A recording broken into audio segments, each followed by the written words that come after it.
my dad and his dad, my grandpa, got me really into movies, and I just that's what's so funny. What kind of shit did you watch with them?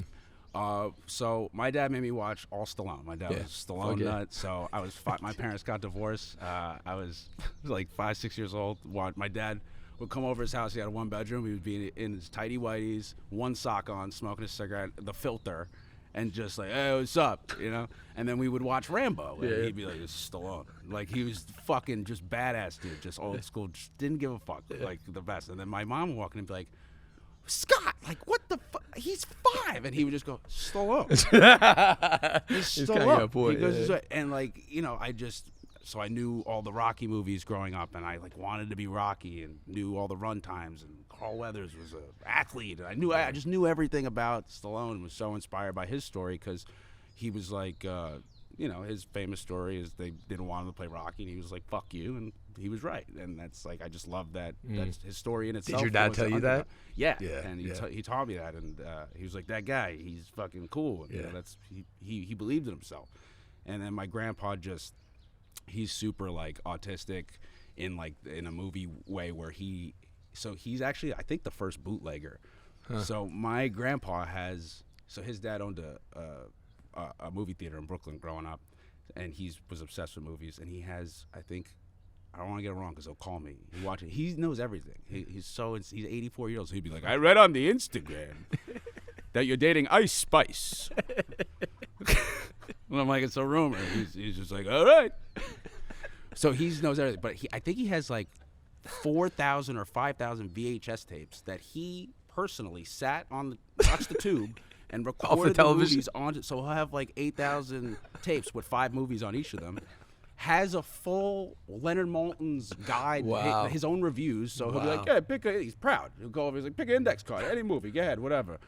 And I remember, because he's old, so it was like, it goes, pretty good movie, pretty good acting, movie about dinosaurs, Jurassic Park. That's what his like review is of like Jurassic. Pretty good movie about dinosaurs. Like, he's insane. So I was just obsessed with film and Abbott and Costello and all slapstick, and he made me watch all that shit. And you know, that's where all that love for that. So that's where that laugh comes from. Just like, I can't believe my insane grandpa, who would bootleg movies, and like, he would LimeWire. He'd call me and be like, Peter, he's like, you heard of LimeWire? And I'm like, yeah, what's up? He's like, I got the town. I was like, what? He goes, I got the town. He goes, I give it to you for like $3. He goes, seriously. He's like, I give it to my friends for $5, but my grandson, I'm like 12. He's like, I give it for $3. And I'm like, I think you're gonna go to jail, dude. He's like, what? And so there was, he's just a movie nut. So that's where that laugh comes from. Wow. Yeah. Wow. Did you meet Stallone? I don't think I've ever met him. I'm pretty sure I've never met him. But weirdly, my grandpa went to school with Harvey Keitel, and he'll tell everyone that will listen. Like, a waitress who'll be like, what's your order? He'll be like, I went to school with Harvey Keitel. Yeah. So when I was a kid, when my dad, my pop passed, he called Harvey and was like, he's a big Stallone fan. Can you get an autograph or whatever? And Stallone wrote, to Peter, keep punching, Sylvester Stallone, on like the great Rocky 3, where he was just like Golden God, commercial rock, like perfect. And yeah, that was like the coolest thing I had for a really long time. Yeah, that's great, man. Fucking Stallone just texted me last week, and he signed it. No bullshit, keep punching. Yeah, no bullshit. I love it, dude. He's still rocking it's so dope, dude. That's awesome. Yeah, dude, and I will. Yeah, like, I remember reading that, being like, okay. Meanwhile, he's probably taking a shit, just like, who's this for? Peter? All right, whatever. But to me, it changed my life. Fuck yeah. Yeah. Fuck yeah. And that's what people don't realize, that how much that means to people. That's right. You know? That's right. Yeah, I did the same thing with Stallone, man. I loved the shit out of him, and then we ended up doing a movie together, and it was like cataclysmic. It was just like a complete fucking disaster with him. You know, we like, it was like my second son had just been born. And it was a boxing movie. It was like he was fighting De Niro, and I played De Niro's son. Grudge match. I love that movie. You love that movie? Travesty to you, heroic to me. Dude. I loved it, dude. No. Kevin Hart is the promoter. Fucking Kevin. I got a story about that, too, bro. Dude. I was so bad, dude. I got 4 for you. Bro, that movie. So I'm doing fucking Grudge Match. I had just done Wolf of Wall Street, and so Marty they knew that I boxed, so they were like, hey, look, we got this idea. You're going to play De Niro's son. It's like fucking De Niro. Like, I'll do any, you know what I mean?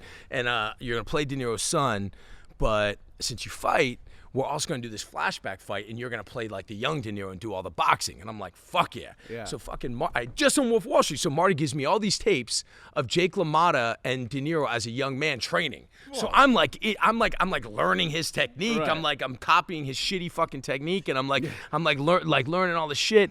And you know, man, I love De Niro, right? Like I fucking love De Niro, and like I love Stallone too, you know.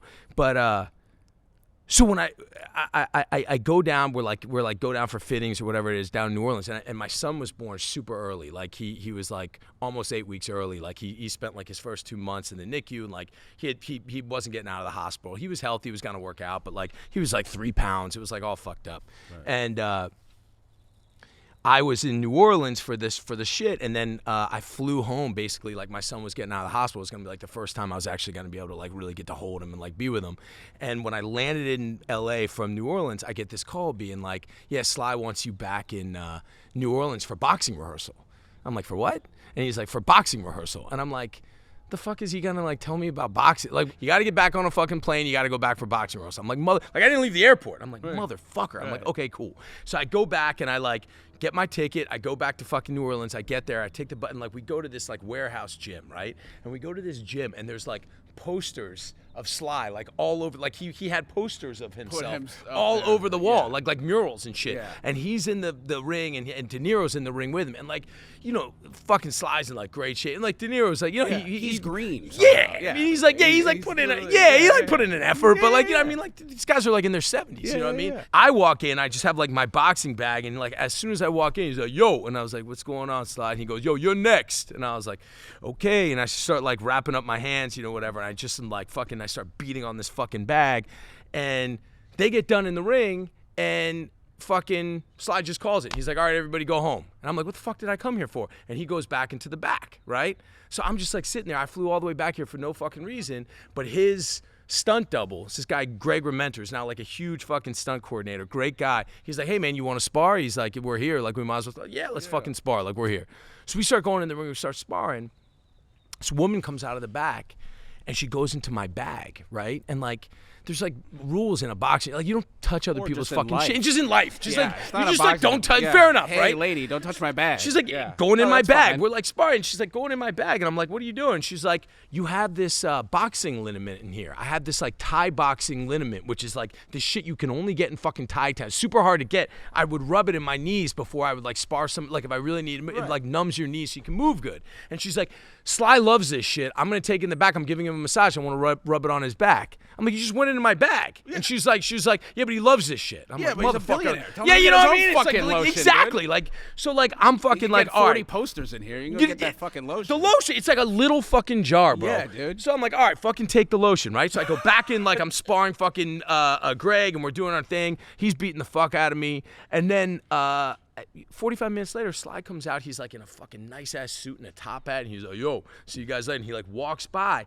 and then the woman comes out. She goes, hey, by the way, we're just gonna go ahead and keep that lotion because Sly really likes it. I'm like, what do you mean you gotta keep it? Like, yeah, he really likes it. I'm like, fuck this. I still have my mouth guard, I like my headgear. I like ran out and like chased him on the street, and I was like, hey, Sly, man, like, you know, where I'm from, if you want to borrow something from somebody, you like ask them yourself. Right. You know what I mean? And he's like, yo. And I'm like, nah, man, you took my shit. He's like, I'll let you box in my gym. And dude, he's like, well, fuck it. I'll give it back. And I was like, no, keep the fucking liniment. You know what I mean? I'm like, but show me some fucking respect, man. It was so bad, bro. But I will say that after that, like me and him did really bond. He gave me, that's a different story. But he, you know, man, he's great, man. He's great. And I reached out to him recently just because, like, I see what he's doing now. You talk about work, and I don't know if you feel this way too, but it's kind of apropos of what we were talking about in the beginning. But like, you know, man, it's like there's certain people in life. Like, I love fucking people in their 60s, 70s, and 80s who are still like fucking trying, like just, but like are just trying, like are failing and like admitting that, like are still, like I really do look at Howard Stern that way, like who has like gone on to like keep evolving, keep pushing, like being happier in their personal life, keep like looking for change, keep trying to grow. And like, you know, Sly like put this interview out earlier this year, man, where he like just like kind of talked about his sort of, his failure with his failings, with some of his family commitments and, doing too many of his own fucking stuff. Like, he's still looking at himself that way, and he's doing great fucking work. And, like, I don't know, I have a lot of respect for that. No, I love that dude, man. As soon as I saw Tulsa King, I was like, when I saw it, I was like, I hope this is what in my wet dreams, this would be. And it was. It's just him being like, this is a doobie. Oh my God, this is crazy. I'm like, this is all I'm gonna fuck up everyone in this room now. It wasn't like serious. It wasn't like it's playful and fun, and like I'm happy to see him being happy and fun, and that means a lot because you see some of these dudes getting a check, super checked out, banging out shit, and he still gives a fuck. Yeah, he doesn't have that. I don't think he's got that gear, man. No, he's writing, producing. That's right. Like he's everywhere. That's right. Like, you That's gotta right. respect that. That's right. And he's mad as fuck about like the Creed stuff. Like he's still like, you know what I mean? He's like calling out Erwin Winkler, who's like 97. He's like, motherfucker stole my shit. You know what I mean? And it's like true. Like he created Rocky. Like he did that. Like that's fucking huge, man. Yeah, that's his legacy. Yeah, that's fuck his yeah. fucking shit. Like I think fucking Copland is like fucking genius. You know what I mean? Stallone? It's like fucking dude. Yeah. You know what I mean? That's And the like best. that's like probably Sly's best movie. Oh, You know what I yeah. mean? You know, I mean it's fucking That's a super underrated slept-on movie. Totally. That movie's an Anything early Mangold Rappaport. does, like Yeah. that he's just a fucking gangster.